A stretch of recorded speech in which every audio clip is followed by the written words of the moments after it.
Jenderal Riamizard Riyakudu gagal jadi Panglima TNI. Susilo Bambang Yudhoyono atau SBY lah yang menjegalnya. Halo DC Mania, jumpa lagi di DC Channel. Channel yang mengupas sejarah perjalanan bangsa Indonesia. Di video kali ini, kami mau ngebahas gagalnya Jenderal Riamizard Riyakudu menjadi Panglima TNI.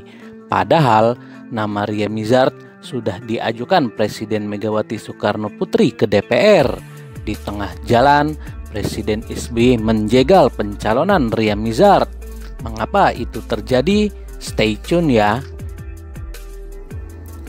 8 Oktober 2004, Presiden Megawati Soekarno Putri mengirimkan surat ke DPR RI. Surat itu berisi tentang pengajuan nama calon Panglima TNI yang baru, pengganti Jenderal Endriartono Sutarto. Nama perwira tinggi yang dipilih Mega sebagai kandidat tunggal Panglima TNI adalah Kepala Staf Angkatan Darat atau Kasat Jenderal Riamizard Riyakudu. Mega memilih Riamizard karena dua kepala staf lainnya sudah memasuki usia pensiun. Dasar Megawati mengajukan surat pergantian pucuk pimpinan TNI adalah adanya surat Endriartono Sutarto yang mengajukan mundur sebagai Panglima TNI pada 24 September 2004. Surat Megawati ke DPR dikeluarkan di ujung masa jabatannya sebagai Presiden RI, sebab tinggal 12 hari lagi Presiden RI yang baru akan dilantik. Dia adalah SBY. SBY memenangkan pertarungan Pilpres 2004 melawan Megawati. Surat Megawati itu sebenarnya sudah dibahas dalam rapat paripurna DPR pada 15 Oktober 2004. Rapat paripurna menyerahkan pembahasan surat Presiden Megawati ke Komisi 1. Lalu pada 20 Oktober 2004, SBY resmi dilantik sebagai presiden menggantikan Megawati. Langkah pertama SBY adalah memanggil Jenderal Endriartono Sutarto ke istana. SBY bertanya langsung ke Endriartono apakah dia sudah mengundurkan diri dari TNI atau belum. Kepada SBY, Endriartono mengatakan hanya mengusulkan pergantian jabatan, bukan minta berhenti. Endriartono tetap mengusulkan kepada SBY agar ada pergantian jabatan Panglima TNI. Tapi jika negara tetap membutuhkan, Endriartono masih bersedia menjabat sebagai Panglima TNI. Pernyataan Endriartono ini dinilai tidak konsisten, sebab saat mengajukan surat pengunduran diri ke Megawati, ia beralasan ingin mundur agar terjadi regenerasi di tubuh TNI. SBY lalu mengeluarkan surat yang isinya menarik surat Presiden Megawati tentang usulan calon Panglima TNI tertanggal 25 Oktober 2004. Dalam surat itu disebutkan Presiden SBY belum berencana mengganti Panglima TNI dengan alasan kesinambungan.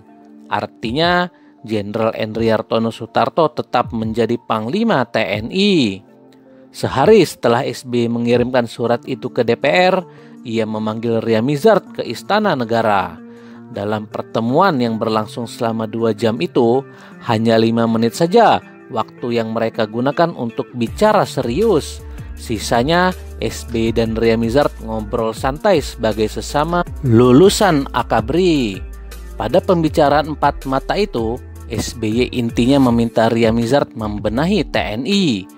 Satu-satunya nama Panglima di saku saya adalah Abang, kata SBY ke Riamizard. SBY juga menyatakan ingin menggelar pertemuan berkala dengan Riamizard. Dalam pertemuan itu, SBY memberi pesan agar Riamizard tak banyak bicara dan aktif saja di kegiatan sosial. Memang setelah pertemuan itu, Riamizard menjadi irit bicara ke wartawan. Dia juga lebih banyak menghabiskan waktu di kegiatan-kegiatan sosial. Salah satunya merancang program TNI Manunggal Desa di Aceh. Kenyataannya, pertemuan itu adalah yang pertama dan terakhir bagi SBY dan Riamizard. Tak pernah ada pertemuan berkala yang dijanjikan Presiden. Surat SBY yang menarik surat Megawati dibacakan dalam rapat paripurna DPR pada 27 Oktober 2004. sejumlah anggota parlemen bereaksi keras, terutama dari Golkar dan PDIP. Hujan interupsi mewarnai rapat paripurna kala itu. Fraksi Golkar dan PDIP berkeras parlemen tetap memproses surat Megawati karena sudah dibahas di paripurna. Wakil Ketua Komisi 1 Effendi Hoiri menyatakan surat SBY itu mempermalukan banyak pihak. Setidaknya, kata dia, ada 3 perkara yang ditimbulkan dari surat SBY. Pertama, secara psikologis, surat itu bisa menimbulkan dampak permusuhan dengan Megawati. Kedua, surat itu juga mempermalukan Ria Mizard. Dan ketiga, SBY dituding telah melecehkan parlemen. Rapat ini berujung pada usulan pengajuan hak interpelasi ke Presiden. Menanggapi hal ini, Ria Mizard Riyakudu mengatakan sebaiknya prajurit tidak terusik dengan masalah pergantian Panglima TNI. Itu wilayah politik, ujar Ria Mizard. Ia juga menegaskan pucuk pimpinan TNI masih berada di bawah kendali Endriartono Sutarto. DPR lewat Komisi 1 tetap membahas surat Megawati tentang Panglima TNI. Hasilnya, Komisi 1 menetapkan Jenderal Ria Mizard Riyakudu sebagai Panglima TNI. Effendi Hoiri mengatakan, secara de jure, tongkat komando Panglima TNI telah beralih dari Jenderal Endriartono Sutarto ke Jenderal Ria Mizard Riyakudu. Komisi 1 lalu mengirimkan surat undangan kepada Ria Mizard untuk mengikuti fit and proper test sebagai calon Panglima TNI. Panasnya hubungan DPR dengan Presiden membuat SBY mengeluarkan perintah. Ia melarang jajaran kabinetnya hadir di rapat-rapat DPR RI. Alhasil, Ria Mizard Riyakudu yang sedianya menjalani uji kepatutan dan kelayakan di DPR pada 4 November 2004 batal hadir. Padahal anggota Komisi 1 DPR sudah hadir di ruangan sejak pukul 9 pagi. Kita tidak mengizinkan karena proses pergantian Panglima TNI sudah ditarik, sehingga tidak ada rencana pergantian Panglima, kata Endriartono Sutarto kala itu. Memasuki tahun 2005, berkembang kabar akan adanya pergantian Panglima TNI dan 3 kepala staf. Nama Ria Mizard kembali santer diberitakan akan ditunjuk SBY sebagai Panglima TNI. Pada Februari 2005, Mabes TNI mengajukan nama Ria Mizard sebagai calon Panglima TNI satu paket dengan pergantian 3 kepala staf. Di luar dugaan, SBY malah memperpanjang masa jabatan Endriartono Sutarto hingga akhir 2005 dan SBY mencopot Ria Mizard Riyakudu sebagai Kasat. Sebagai gantinya adalah Wakil Kasat Letjen Joko Santoso. SBY juga mengganti posisi Kasal dari Laksamana Bernard Ken Sondag ke Laksamana Madya Slamet Subianto. Lalu posisi Kasau dari Marsekal Cepi Hakim ke Marsekal Madya Joko Suyanto.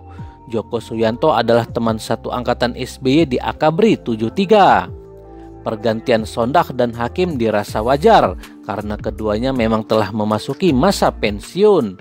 Sementara Ria Mizard masih memiliki waktu kurang lebih 1 tahun sebelum memasuki masa pensiun. Peluang Ria Mizard menjadi Panglima TNI tentu makin kecil ketika dia tidak lagi menjadi Kasat. Usai pelantikan Kasat, Ria Mizard menyalami Joko Santoso dan memujinya sebagai kader yang baik. Kalau maunya pemerintah begitu ya sudah, kata Ria Mizard.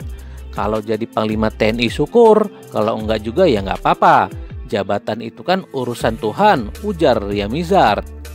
Di momen pelantikan itu juga, Ria Mizard menyalami SBY dan sempat berbincang sebentar. Kepada SBY, Ria Mizard melaporkan rencana keberangkatan ke Aceh untuk menuntaskan program tentara masuk desa yang digagasnya. Teruskan dulu ke Aceh, ujar SBY. Sejak itu juga, Ria Mizard menjadi jenderal aktif di Mabes Angkatan Darat tanpa jabatan selama 1 tahun. Bayangkan, ada jenderal bintang 4 nganggur tanpa jabatan apapun masih warawiri di Mabes Angkatan Darat. Sembari menunggu pensiun, Ria Mizard menghabiskan waktu menjadi pembicara di berbagai acara hingga mengajar di SMA Taruna Nusantara. Di waktu senggang, Ria Mizard menghabiskan waktu dengan membaca buku dan berolahraga. Mutasi ini sepertinya skenario SBY untuk menyingkirkan Ria Mizard dari bursa Panglima TNI dan memproyeksikan Joko Santoso sebagai Panglima TNI selanjutnya. Joko Santoso memiliki kedekatan personal dengan SBY. Lulusan Akabri Darat 1975 itu pernah menjadi wakil asisten sosial politik ketika SBY masih menjabat Kepala Staf Sosial Politik dan Kepala Staf Teritorial TNI. Tetapi untuk langsung mengangkat Joko Santoso sebagai Panglima TNI itu terlalu dini, sebab usia Joko Santoso masih sangat muda, 53 tahun. Dia masih punya banyak waktu untuk bisa menjadi orang nomor 1 di TNI. Maka sebagai perantara, SBY memilih Kasau Djoko Suyanto, teman satu angkatannya, sebagai Panglima TNI menggantikan Endriartono Sutarto. Di tahun 2007, baru Joko Santoso naik sebagai Panglima TNI menggantikan Djoko Suyanto. Kembali ke pertanyaan awal, mengapa SBY tidak memilih Ria Mizard sebagai Panglima TNI? Ada sejumlah hal yang ditengarai sebagai penyebabnya. Pertama, Ria Mizard adalah jenderal yang tidak disukai Amerika Serikat, terutama pasca insiden penembakan bus yang ditumpangi rombongan guru sekolah internasional di Tembagapura, Papua. Penembakan yang menewaskan 2 warga Amerika ini diduga dilakukan aparat TNI, walaupun belakangan terbukti aparat TNI tidak terlibat dalam kasus ini. Ria Mizard sebagai Kasat dianggap bertanggung jawab dalam kasus tersebut. Selain itu, Amerika juga menilai Ria Mizard sebagai jenderal yang kolot. Salah satu yang disoal Amerika adalah peluncuran buku berjudul Bangsa Indonesia Terjebak Perang Modern oleh Sekolah Staf dan Komando Angkatan Darat atau Seskoat. Dalam buku itu memposisikan Indonesia sebagai pihak berseberangan dengan Amerika. Kabarnya peluncuran buku itu tidak mendapat restu dari Presiden SBY. Namun panitia melobi Wapres Yusuf Kala hingga akhirnya acara peluncuran buku bisa terlaksana. Itulah kenapa di buku itu tidak ada ucapan terima kasih kepada Presiden. Hal lainnya adalah sikap Ria Mizard yang tidak setuju dengan hasil MOU Aceh di Helsinki. Sikap keras Ria Mizard terhadap GAM dianggap bisa mengganggu upaya perdamaian di Aceh. Faktor lain juga adalah karena kedekatan Ria Mizard dengan Megawati. Atau jangan-jangan ini ada hubungannya dengan dendam lama SBY semasa di Taruna yang membuat Ria Mizard dan Prabowo harus menunda kelulusan selama 1 tahun. Wallahu alam.